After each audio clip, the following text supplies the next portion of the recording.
Ladies and gentlemen, please welcome Douglas Brunt and William Finnegan.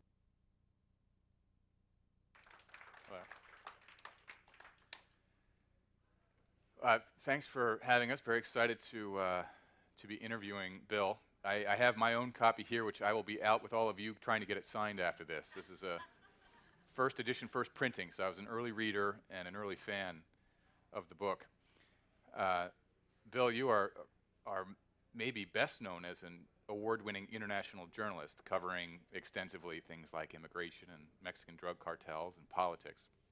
So I have a few questions tucked away that hopefully we'll have time to get to on some of those areas, but we'll start with Barbarian Days, which is a memoir, and one of the important decisions for anyone writing a memoir is when to do it. When do you stop and write the thing? And I know that you, in this draw on some of your earlier writing, playing Doc's Games, which is widely considered the best journalism ever done around surfing.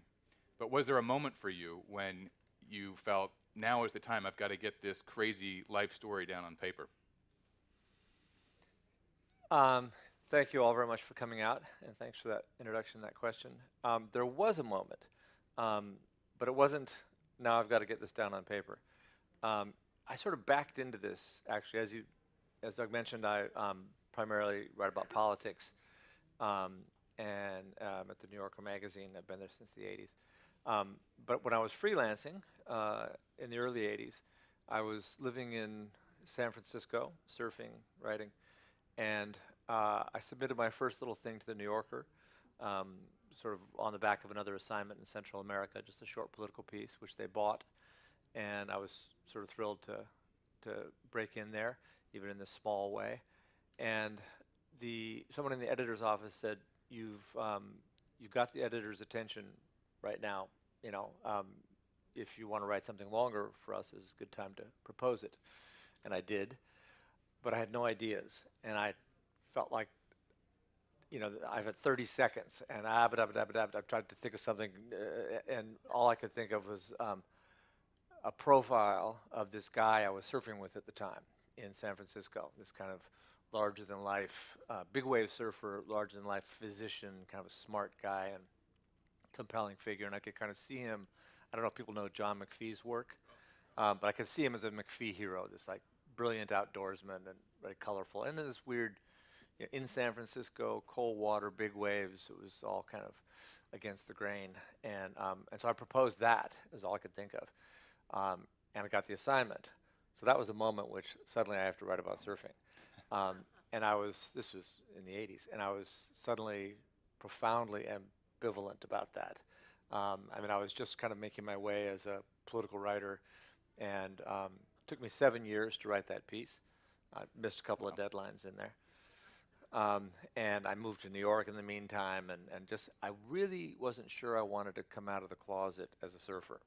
Some of you are probably aware of the somewhat unflattering stereotype of surfers and their kind of intellectual capacities and their interest in current affairs. The Sean Penn. Yes, the Jeff Spicoli idea. And I thought, and by then I was writing a lot of opinion columns for the New Yorker, and in this world of kind of punditry, you know, I was arguing about U.S. foreign policy and criminal justice policy and things like that, and I thought, I will destroy my credibility. You know, I mean, these guys I'm arguing with, people on the other side of various issues, will say, "What? You know, you're just a dumb surfer. We don't need to take you seriously." So I was quite worried about that, and that didn't happen. It was beside the point. But anyway, I sort of backed into it, and that piece eventually became this book with me dragging my feet all the way. It took me about 20 years to write. You have incredible detail in the book. Going back decades, you can recall the weather and the shape of waves in particular sets.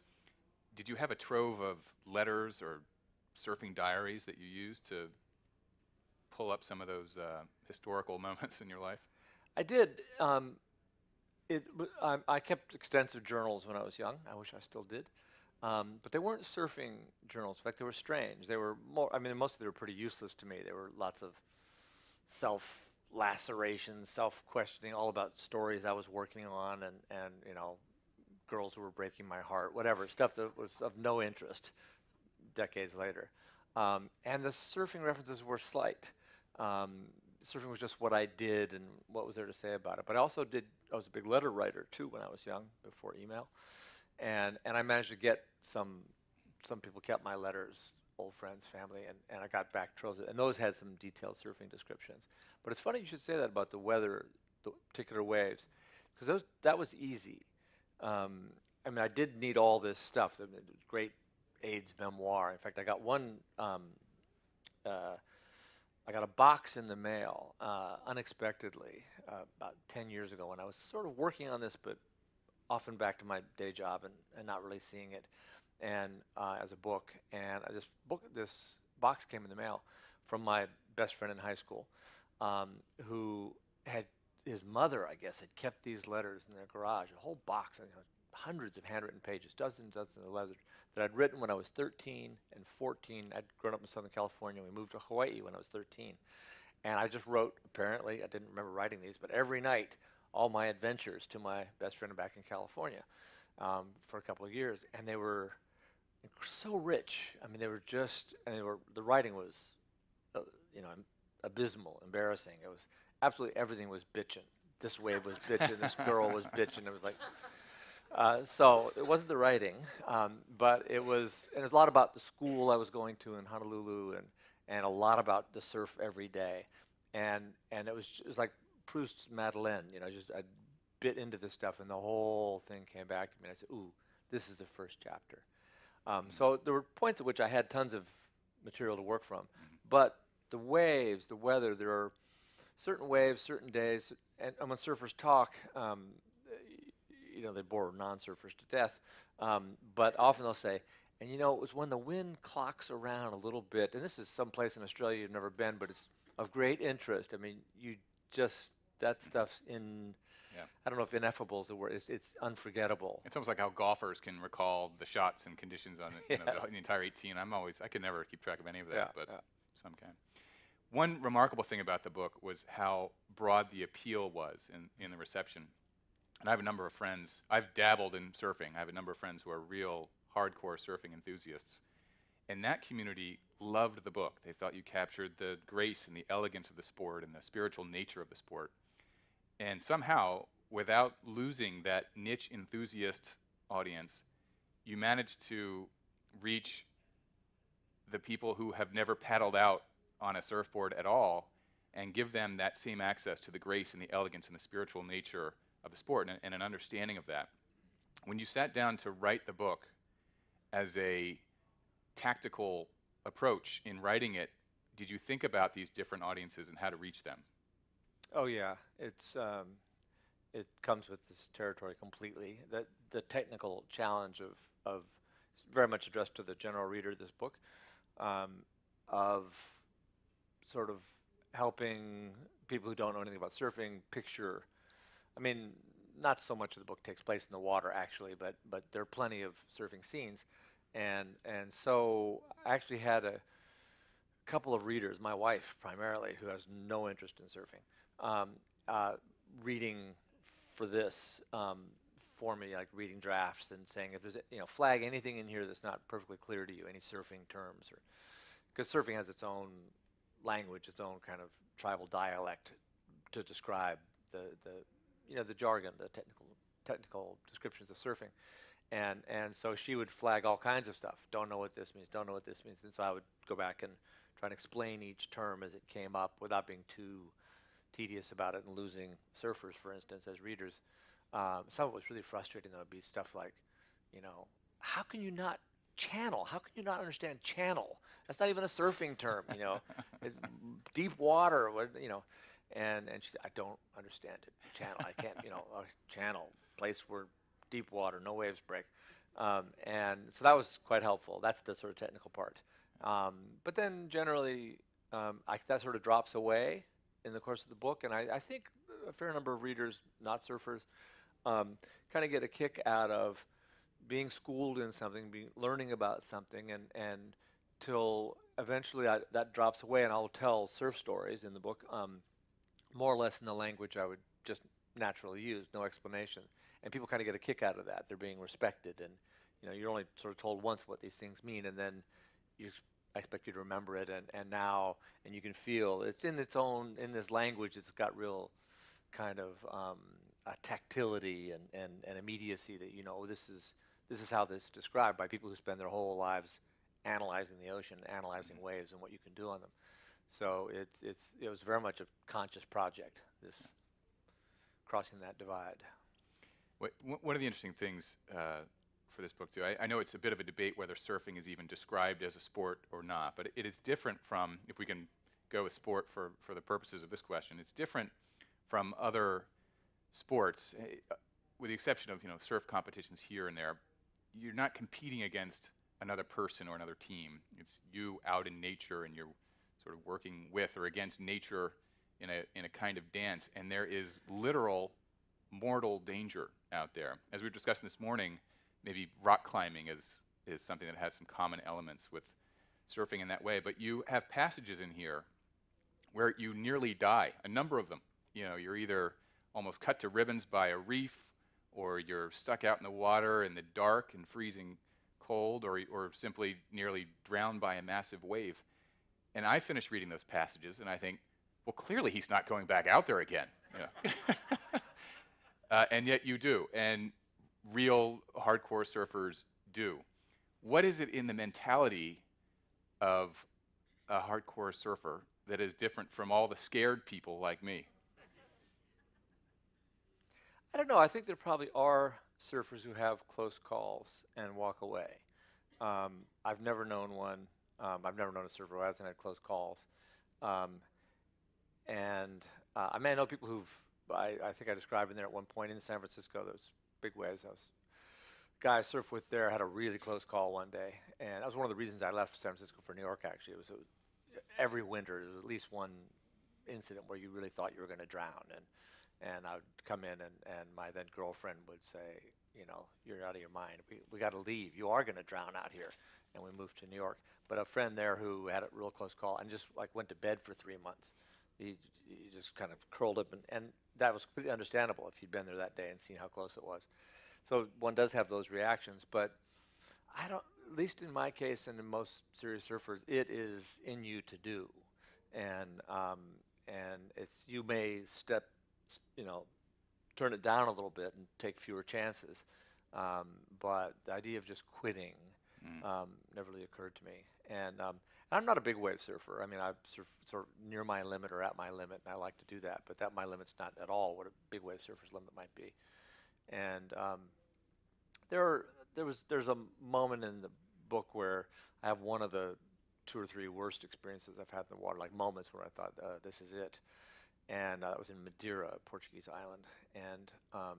And my wife was there, and I came back to the village. I was surfing alone. And she could see that I was sort of going into shock, and it was in pretty bad shape. And I was feeling it and saying, why do you let me do this? Why do you let me go off and do this? This is a period when I was doing a lot of war reporting before we had our daughter. And so that also was a question. And she said, surprised me, because she'd never suggested this before. She said, I trust your judgment. I think you've got good judgment. When the chips are I mean, normally you don't have good judgment at all, but when the chips are down, I feel like you're going to make the right choice, which is really what had happened that day, too. And it was like a deep thing to hear, and it made me think there was some truth in that when it got critical in the water, that I'd get very cold and calm, and could like lower my heart rate, and keep making the right choices. And you know, it's interesting you say that. I was watching the football games last weekend, and Brady makes yet another come from behind win, and I was thinking, statistically, it's not possible that he would have, by chance, this many superior fourth quarters.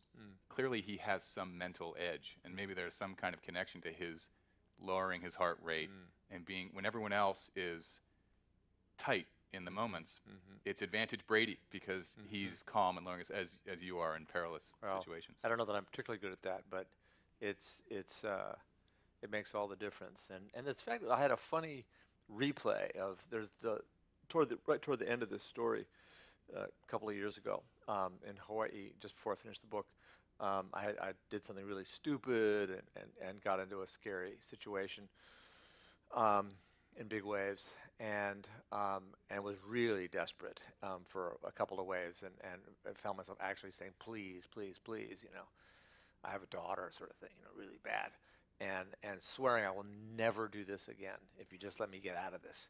And I got out of it, obviously, and then after this book came out, I was in Hawaii, and some people from Audible showed up, audible.com, and said we want to do a podcast with you. Sort of following me around and miking me up to go surfing and trying to put this together, this funny little podcast. And at a certain point, we ended up at the very spot where that thing had happened, and the surf was huge and beautiful. And it was early in the morning. There was nobody out yet, and you couldn't tell how big. And I actually had a pretty good big wave board with me. One of the stupid aspects of this earlier disaster was I was on a small wave board in big waves. Anyway, and now they're miking me up. Are you going out there? Are you going out there? And I've made this solemn promise in print, never to, And so I'm saying, leave me alone. This is, And in the end, I didn't paddle out, or I sort of did, but not with any intention to get into where it was really big. And they made this podcast, and I've never listened to it, but apparently I've been told this is like the climax of it is when I chicken out of this. So it was, for posterity, it's been recorded that I've actually come to my senses slightly. Had some exercise some judgment, as your wife was hoping you would do. Pivoting off the surfing just for a bit, there's a whole thread in the book, which is really this cultural journey around the world and through decades. And I feel some of the best way to get to know a place and a culture is to be there long enough to collect a paycheck, which you do in a number of places. And I was wondering if you could, actually, the apartheid, your time in and around 1980 in South Africa in those years was fascinating. But I was wondering if you could speak to the cultural journey aspects and thread in the book, and maybe highlight a few favorite periods for you. Yeah. Well, I did a lot of traveling for surf, including one big trip around the time I finished graduate school. I was under the spell, like most surfers of my generation, I think. People probably remember this film, The Endless Summer, big hit in the 60s. A documentary, usually described, but it's not a documentary. But those of us who saw it as kids, I was probably 11 when it came out. That's what I got to do: travel around the world, find the perfect wave, all this stuff. And so it was just in my head as a kind of mandatory thing, whether I felt like doing it or not. I was obligated when I grew up to go. And the reason I say it's not a documentary is because I actually ended up doing it. When I finished school, I saved up some money, and with my friend who also felt obligated to do it, he said, and we headed off. And I was gone nearly 4 years on this trip. And I spent most of my 20s or late 20s as a surf bum, looking for waves under the spell of the endless summer. But that was in fact just a job. I mean, it was like a film shoot. A filmmaker, Bruce Brown, got the idea, we'll call it the endless summer, pursuit of, Southern Hemisphere and waves, the perfect wave, no such thing. And he hired a couple of pro surfers of the day, and it's like a 6-week photo shoot. And kids like me thought, that's it, throw away your life to do this thing, which had been represented as documentary, and with everything very contrived, about finding good waves and everything. Anyway, so that took me to to the South Pacific and Australia and Southeast Asia and South Africa and around, and as I said, it took me nearly 4 years, and was, I don't know, full of great waves, full of getting skunked, lots of trudging through islands with navigational charts that seemed to show a bathymetry that would make good waves maybe on the right trade winds, and they were rarely there. So lots of that. With some real highlights, we found a wave in Fiji off an uninhabited island where we just camped. Some fishermen had dropped us off there. No fresh water, so they'd come back each week, bring us some basic supplies. And breaking off there, kind of fickle, didn't break every day or even every week, but was right in the right season, the southern winter. And we had out front of our little camp the best wave either of us had ever surfed. And I surfed a number of the best surf spots in the world, consensus best surf spots. And so there was that as incredible sort of highlight. And then we tried to keep that wave an absolute secret. And a couple of yachts came with surfers during the season, and so there were other guys who knew about it. We weren't the very first to surf it, I don't think. But it was just a few of us with a kind of blood oath, to have waves with no other people is what you're really looking for. And increasingly rare. Yeah, I mean, if you find a spot, mum's the word. And so we thought this place was just waiting for us as the years passed. We were off in other places, but no, it was discovered, and the next thing we knew, bang, on the covers of surf magazines with a surf resort there and all that. So now it's a very famous wave, but at that time it was unknown. As I said, we lived in Australia. I was really in love with Australia in those days, unexpectedly sort of charmed by this sort of super democratic, kind of egalitarian, funny, just unexpectedly rich place. Then South Africa, which kind of changed my life. I was working jobs, bartending and doing funny little things just to get through, and the money we'd saved ran out pretty fast. And in South Africa, I got a job teaching high school outside Cape Town in a black high school. This was in the bad old days of apartheid. And it was about a year, very intense political year, a lot of conflict with the state. Our students were out on strike for several months, and that kind of changed. I was a fiction writer up to then. I was writing novels and then some travel writing, and that just changed. Being in the cockpit of this thing, working in this township, a lot of people hurt, a lot of people killed in the course of the fighting that year. I just got to know some anti-apartheid activists in the community who were really, really impressive people, and I just got interested in politics in a way that stuck with me. And I came out of there basically as a political journalist, freelancing at first. So it was a sort of formative. On the one hand, a lot of times during that trip, this was in the 70s and early 80s, I was, of course, wondering, what am I doing? Like the kids I went to college with are all getting on with careers, and I'm, dying of malaria in Sumatra. What am I doing? But just kind of floundering along, and in the end, it was its own kind of education. It was, I was happy I hadn't spent my 20s in an office, really, but it was a long way around to this work. Through the journey, there's so many people in the book who become these characters that we as readers care about and want to know about, and I would love an update on anyone, and it's become such a famous book. Did people sort of resurface in your life as a result of the book, and what can you tell us about all these people we now care about? A couple of people did resurface, a few, but more I went looking for people, because I'm a journalist, so even though I'm writing a memoir, I wanted to get everything right that I could.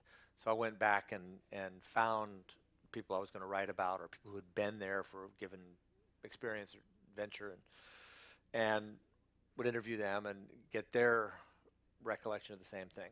And often it was completely different from mine. These are like things I remembered. I had them in my journals, I'd written letters. I completely remember everything that happened. And I don't know if you've had this experience. I mean, the unreliability of memory is infamous. Little experiments. People all remember things differently 10 minutes later. But these are just, your favorite stories that you've told and perhaps, polished and improved a little bit over dinner here and there, and now remember opposite. No, that didn't happen, this happened, and just kind of, so some sort of comic, although they weren't always that fun, these like negotiations about what happened, and then negotiations about what I could put in the book and what people did not want written. And this being, as I said, I work as a journalist normally. Here I am, I'm Bill from the New Yorker, and what you say is on the record, more or less, usually, unless something else is agreed. But this was private life, right? All off the record, so to speak. And now here I am taking it upon myself to write this stuff. So I felt like these other people had rights within this, and so lots of negotiations, and sort of where people had landed up was often a surprise. I'd lost touch with some people, and I'd found them again. Ford Takara, the guy at the beginning, works in an auto body shop in Honolulu and doesn't have a cell phone or email or anything. He was hard to find. And my first girlfriend who just took over one of the chapters, the Maui chapter. I was trying to write about these boys I'd surfed with, and then this girl just took over the whole chapter and was much more interesting than the boys. She actually lives right near here. She's a park ranger at Joshua Tree. Lots and lots of negotiation with her over what I could put in and what I shouldn't. And I'm sure that's challenging. I write fiction, and I have a few fiction friends, fiction writing friends. One is Nelson DeMille, who wrote a book called The Gold Coast, and he said to me, if I had a nickel for everyone who felt they were treated unfairly in one of my books, so I'm sure in a memoir it must be times 10, so I'm sure you deal with a bit of that here and there. Well, a lot of that I sort of prevented by these extensive, and a lot of pleasant surprises in those conversations. Like one of my best friends growing up in L.A., his father was a bookie and was from Italy and was sort of mixed up in the L.A. version of the mafia. And I don't know, he was a really sweet guy, and I admired him and wanted to write about him and what their family was like, so different from mine. And I thought he would never allow that. He's got 5 kids, and I think that part of his history was suppressed. But no, he surprised me and said, no, I'm proud of my dad. He'd kind of come into that, and so I was free to write about him, and a lot of pleasant surprises that way. But only a couple of,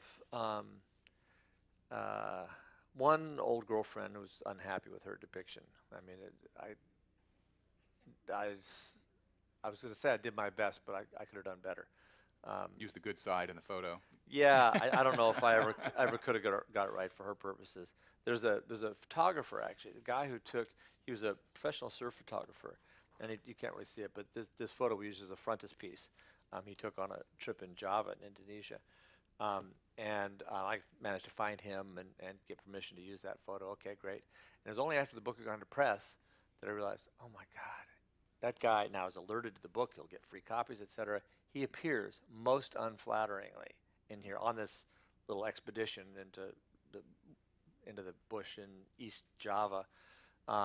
He completely fell apart, and I couldn't even carry water. And so in our little group, his role was not glorious. And I'd forgotten that. I hadn't made the connection. And then I realized, oh, he's going to read this. And I haven't heard a word from him since. And every time I see that photo, I blush and think, ugh. So. We were talking earlier about the increasing amount of surfers out there. And in the show The Sopranos, Tony Soprano is advising his son to buy land because he says famously, God ain't making any more of it. And so we have this finite number of beaches and surf breaks out there. They're getting more crowded. Surfing will soon be an Olympic sport. You were informing me this morning. What is the future of surfing? Well, there's a sort of nightmare future that's not a nightmare, but the dream of sort of sports marketers and the surf industry, people who sell surfboards, wetsuits, T-shirts, I don't know, whatever it is they sell. But push surfing, and that's they want the sport to grow, as they love to say. Then there are all of those of us who surf who want the sport to shrink, who don't want any attention. And I perhaps can't be saying that, having written a book about it. Although many people who read this book say to me, "You scared the hell out of me. I'm yes, never going surfing." I really thought I wanted to surf. Thank you. Now I know I don't. It was just all the cold cuts, frustration. It's even beyond big waves. It's more pain and drudgery than is usually represented, and I represent it, I guess, fully in here. So that the sort of our nightmare, those of us who surf, I think I can speak broadly for all, who are not professional surfers and don't stand to profit from the sport growing. The nightmare is that it will become ever more popular, will become institutionalized through the Olympics and even further institutionalized, and will sort of go mainstream. It's the World Surf League, WSL, organizes this, the Pro Tour and some other aspects of competitive surfing, and they're trying to become like the NFL, the NBA, the WSL. They're hoping to, I don't think that's possible.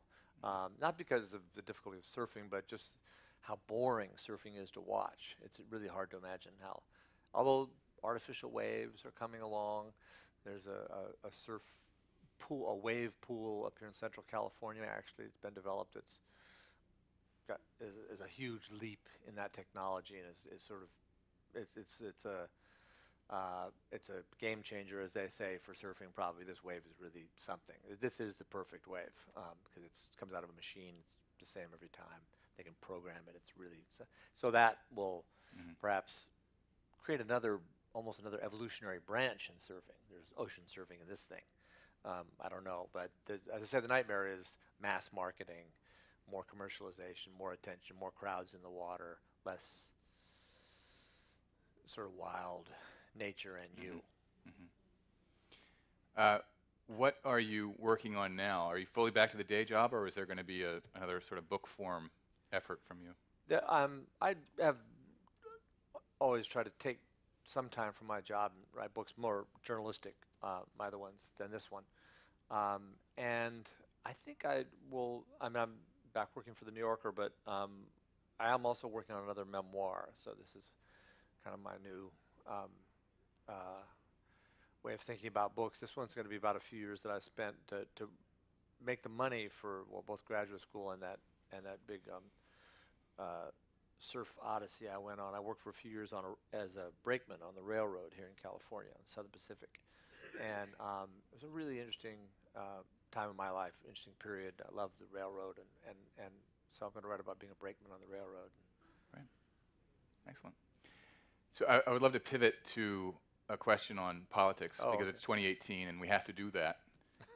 And as a political journalist, I think you have an incredible perspective on this because the intersection between politics and journalism is just increasingly fascinating to look at. And one of the things that seems to be happening even on the journalism side is a sort of drawing up along partisan lines. And there are some journalists who have really all but declared opposition to the administration, which undermines their ability to cover it credibly as journalists. And I think in some ways, President Trump will almost bait them into it, and then they respond and engage, which then he can say, point to them, well, they can't cover me fairly, of course, they're attacking me. On the other side, of course, there are journalists who have all but declared support of the administration and undermine themselves for the same reason. If you're advising folks here, where can people go for straight, unbiased, or I suppose you could argue there's always been bias in journalism, but where would you argue that people could go or suggest that people could go for the best unbiased journalism? And secondly, how do you consume your news? Well, I don't think of it in quite those terms. I mean, your description I agree with, but there is no place that is. I working in this business and just being interested in this stuff, read and listen and watch everything I can. And there are reporters and news organizations that I trust more than others. I know that they do more intensive fact checking and are more serious about getting things right.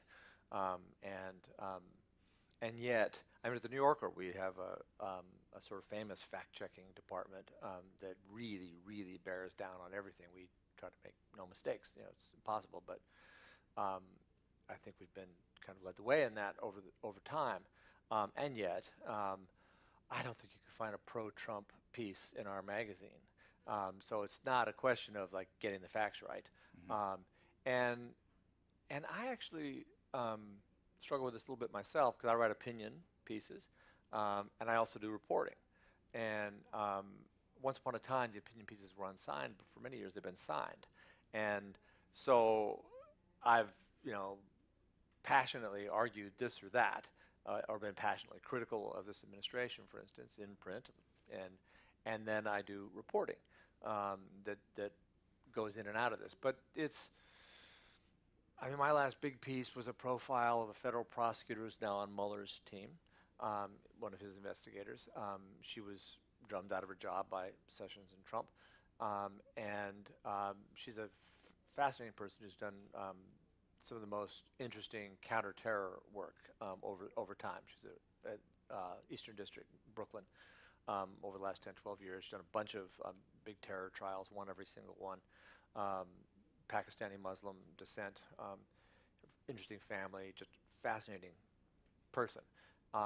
Now, this profile is here's somebody you've never heard of. She's working for Mueller. She was actually the one who brought Flynn in by his ear into court, which was, to me, tremendous poetic justice. He's a notorious Islamophobe, and here she is. And she's also, one of her specialties, working against Al Qaeda and ISIS, was turning witnesses, turning suspects, and flipping them, to become cooperators and working for the prosecution. And that's what's happened with General Flynn.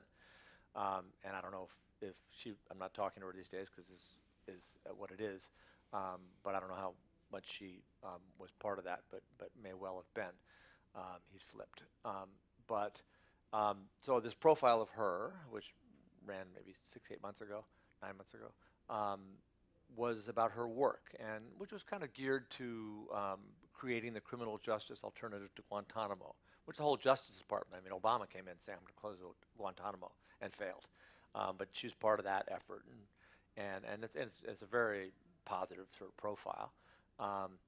And in the end, it's got a little moral because, Trump and Jeff Sessions, Attorney General, have been very pro-Guantanamo and against trying terror suspects or bringing them into the country, especially. That's something she specializes in, specialized in, is extraterritorial prosecutions, where she, by one way or another, extradition or another way, brings the suspect to the United States and tries them in a court here. And has won every single case. Those guys are all in prison. So there's that aspect to it, but that's just kind of a twist at the end. Mainly it's about this person's work. Now, I choose to write about her because I admire her work. And in a sense, her politics line up with mine. I also think Guantanamo should be closed, that it's been a disaster, an international disgrace. They've, resolved no cases, over all these 16 years it's been, 16 and a half years. But is that unbiased? What is that? You know what I mean? I go to reporters I trust. I go to, the New York Times and the Washington Post, famously, fake news according to Trump, have really upped their game, have done fantastic reporting. People who work in close to the White House, who break all these stories about Trump personally and so on. It's very mixed, Of course, the president's aghast and denies and argues, and yet he actually gives these people a lot of access. And Maggie Haberman, some of the people who've been closest to it, he really wants them to see him differently, to report differently, to like him. So it's mixed up. Someone like Sean Hannity on Fox News in the evening, that's not journalism. He's not going out doing any reporting. And he doesn't say that he is. No, that's opinion stuff, which sells like crazy, and this is right through TV news, and has obviously has just grown like crazy in the last 20 years, and is popular. But I would just advise people to look at, there are mainstream news organizations, obviously Wall Street Journal, Washington Post, New York Times, and others on TV and radio that really, really take reporting seriously. And whether you can describe them, the Wall Street Journal, editorially pro-Trump, it's almost best to sort of triangulate. You got to get multiple sources. You got to get multiple sources, understand where they're coming from, and also see who you trust, and get stories that seem true and it seems solid, and put all that together. There's no one source. Well, I have to say, this bears no resemblance to Jeff Spicoli. You must paddle out in a lineup and the guys think, oh man, here comes Finnegan. I can never understand what this guy's talking about. I wanted to do a quick round of sort of rapid fire questions of 1 or 2 word answers, and then hopefully save a couple minutes for any questions from the audience. So think of your questions. Where the heck did I put those? Oh, we lost them. Let's go to you. Best surfer of all time? Kelly Slater. Favorite surf... Do people know who he is? Yeah. That's interesting. Okay. Favorite surf break in the world? Honolulu Bay, Maui. Uh, All these things are hedged. I would never go there when it's good because it's too crowded. But favorite break. Democratic presidential nominee, 2020. Ooh.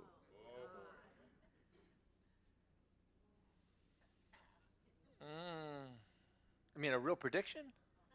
Best you got. No. Bernie Sanders. Okay. I know it's not going to happen. You asked me for free association. Best undiscovered or relatively undiscovered place to travel. Undiscovered. I just think of surf spots, so that's kind of useless. Yeah, you want to blow your cover there. And I think no, I really can't recommend that little muddy corner of Indonesia to anybody else. I'm not a good tourist. All right, how about most dangerous place you've ever been? Probably Somalia. Yeah. Favorite book? Probably Joyce's Ulysses. And last book you read? I'm in the midst of Jennifer Egan's Manhattan Beach, which is pretty wonderful. But I just reread Philip Roth's The Counterlife. I read a lot of fiction, and I highly recommend. I read it when it came out, but it's better than ever. The Counterlife. Great. Well, we have a few minutes for audience questions. Yes, ma'am.